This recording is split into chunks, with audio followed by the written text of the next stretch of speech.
आज हम एक ऐसी कंपनी का आईपीओ रिव्यू करने वाले हैं जो अपनी services Hindustan aeronautics limited, Bharat electronics limited, Apollo micro system जैसी कंपनी को अपनी सर्विसेज प्रोवाइड करती है। जी हाँ, हम बात करें मैराटॉनिक्स लिमिटेड, जो कि हैदराबाद तेलंगाना बेस्ड कंपनी है।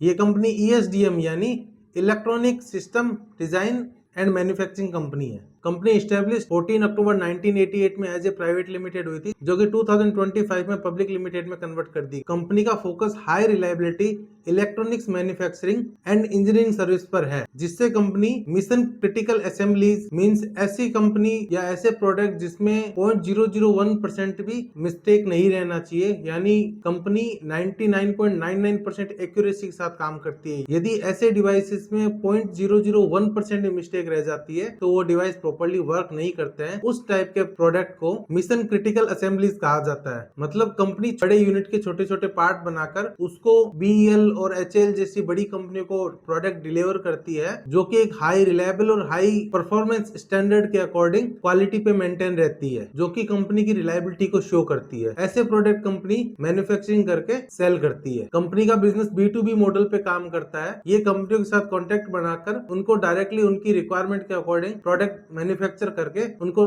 डिलीवर करती है, जिसमें कंपनी इलेक्ट्रॉनिक्स कंपोनेंट जैसे PCB, system integration, testing, box building और रिक्वायरमेंट के अकॉर्डिंग इन सबको कंबाइन इंटीग्रेट करके फुली फाइनली प्रोडक्ट भी कंपनी को डिलीवर करती है। कंपनी की मैन्युफैक्चरिंग फैसिलिटी काशीगुड़ा हैदराबाद में है। कंपनी के पास क्रिटिकल सर्टिफिकेट जैसे EN 9100 जैसे कंपनी होल्ड करती है, जो कि एक एंट्री बैरियर का काम करती है। इस सर्टिफिकेट के बेस पे कंपनी OEM और PSU सेक्टर में एरोस्पेस और डिफेंस सेक्टर की कंपनियों को सर्विसेज प्रोवाइड कर पा रही है, ताकि ये सर्टिफिकेट कंपनी की इंटीग्रिटी और एक्यूरेसी को इंडिकेट करते हैं। कंपनी का मेन रेवेन्यू सेगमेंट ट्रंकी मैन्युफैक्चरिंग या ऐसा बोल सकते हैं बिल्ड टू प्रिंट है। इसमें कंपनी अपने वेंडर की रिक्वायरमेंट के अकॉर्डिंग प्रोडक्ट को बिल्डअप करते हैं और जो इक्विपमेंट रिक्वायर्ड होते हैं, जो परफॉर्मेंस उनको चाहिए होती है, उसी के अकॉर्डिंग प्रोडक्ट डेवलप करके उनको डिलीवर करते हैं। इससे कंपनी का टोटल रेवेन्यू का 92% पार्ट जनरेट होता है। इसके अलावा ऑप्शंस इंजीनियरिंग मैनेजमेंट से कंपनी लगभग 10% रेवेन्यू जनरेट करती है, जॉब वर्क से लगभग 1% और ट्रेडिंग से 1% का रेवेन्यू जनरेट करती है। मतलब टोटल इंडिकेशन ये करता है कि कंपनी का टोटल जो फोकस है वो अपनी मेन बिजनेस यूनिट पे है,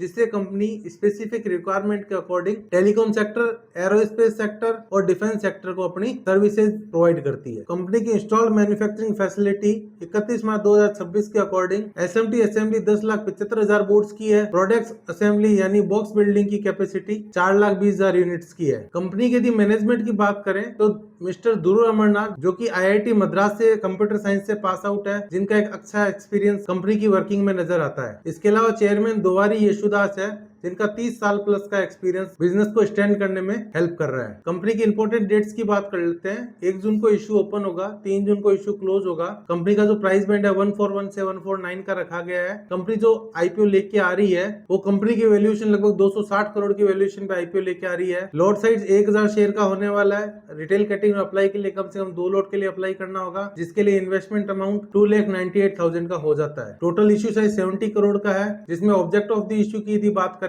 तो 21 करोड़ 36 लाख रुपए का कंपनी नई मशीनरी को परचेज करने में, जो कि मैन्युफैक्चरिंग यूनिट में इंस्टॉल करने के लिए लेना चाह रही है। इसके अलावा 21 crore 95 lakh rupees company working capital के रूप में यूज करना चाह रही है। यदि अपने फाइनेंशियल को चेक करते तो वर्किंग कैपिटल हमें कम नजर आती है, जिससे बिजनेस को ऑपरेट करना थोड़ा मुश्किल हो जाता है। इसके अलावा 12 करोड़ 72 लाख रुपए कंपनी बोरोइंग को रीपे करने वाली है, क्योंकि कंपनी का डेट ऑलरेडी ज्यादा है, तो इससे कंपनी लोन का रीपेमेंट भी करेगी। आप फाइनेंशियल को स्क्रीन पे चेकआउट कर सकते हैं। एसेट्स 31 मार्च 2024 से 68 करोड़ से बढ़कर 31 मार्च 2026 तक 154 करोड़ के हो गए हैं। टोटल सेल्स की बात करें तो सेल्स रेगुलर स्पाइक मूव दिखा जा रहा है, जिसमें 86 करोड़ से बढ़कर 156 करोड़ हो गए हैं। यदि प्रॉफिट आफ्टर टैक्स की बात करें 3 करोड़ से बढ़कर लगभग 16 करोड़ के प्रॉफिट हो गया है। इबिटा की बात करें तो इबिटा रेगुलर ग्रोइंग है, नेटवर्थ भी रेगुलर ग्रोइंग है, रिजर्व एंड सरप्लस भी अच्छे ग्रोइंग दिखाई दे रहे हैं, लेकिन इसके साथ साथ बोरोइंग भी बहुत अच्छे तरीके से बढ़ी हुई दिख रही है। इसमें company object of the issue में भी बोरोइंग को रीपे करने वाली है। कंपनी एक यूनिक बिजनेस मॉडल पे काम कर रही है जिसका पीयर कंपैरिजन डायरेक्ट कोई भी नहीं है जो कि एसएमई सेक्शन में आता हो, लेकिन हम ये कह सकते हैं कि कंपनी के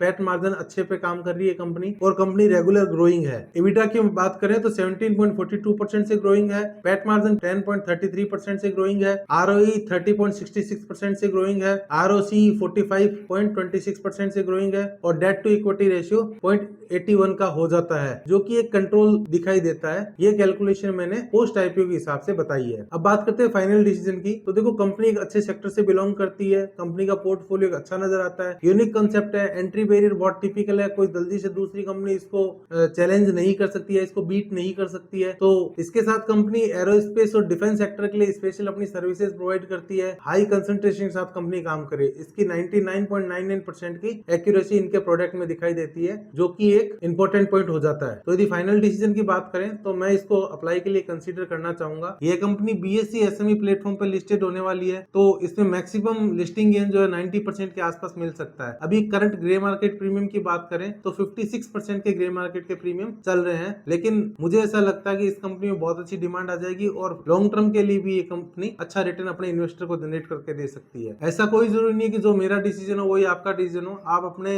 हिसाब से इस कंपनी को सोचकर समझकर अपने फाइनेंशियल एडवाइजर से डिस्कस करके कंसल्ट करने के बाद ही इसको अप्लाई करें। और यदि आप मेरे से कुछ पूछना चाहते हैं तो कमेंट बॉक्स में अपना क्वेश्चन लिख सकते हैं। यदि आपको ये वीडियो इन्फॉर्मेटिव लगी तो वीडियो को लाइक और शेयर करना ना भूलें। चैनल को सब्सक्राइब जरूर करें ताकि ऐसी ही इन्फॉर्मेटिव वीडियो आपको टाइम टू टाइम मिलती रहे। Thank you, see you very